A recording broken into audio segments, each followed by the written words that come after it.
मोला मानपुर में आयोजित राज्य स्तरीय किसान मेले ने सिर्फ योजनाओं की जानकारी ही नहीं दी, बल्कि खेती में बदलाव की नई तस्वीर भी सामने रखी। दरअसल जिस इलाके की पहचान वर्षों से धान उत्पादन के लिए रही है, वहां अब किसान दलहन और तिलहन की खेती को भी अपनाकर अतिरिक्त आमदनी कमा रहे हैं।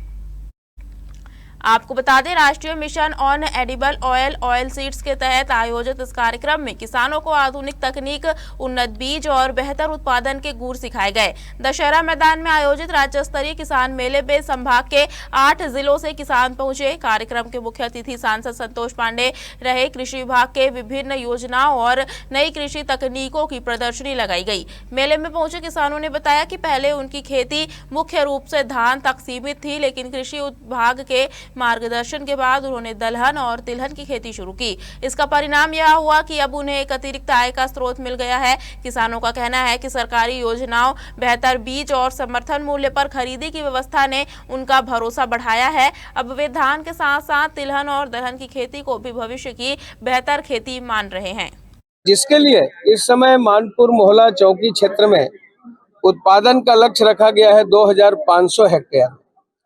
पहले यह लक्ष्य कम था, 2123 में था, इस समय बढ़ा है। तो इसके प्रोत्साहन के लिए किसान सम्मेलन का आयोजन किया गया। तिलहन फसल एक बार मोला सूरजमुखी दे रही है, में लगा रहे हैं मोर साथ मोर गाँव के घलो 7-8 जन किसान मन लगा रही हैं। और मैं दलहन तिलहन के फसल लगा करता हूँ धान के अलावा।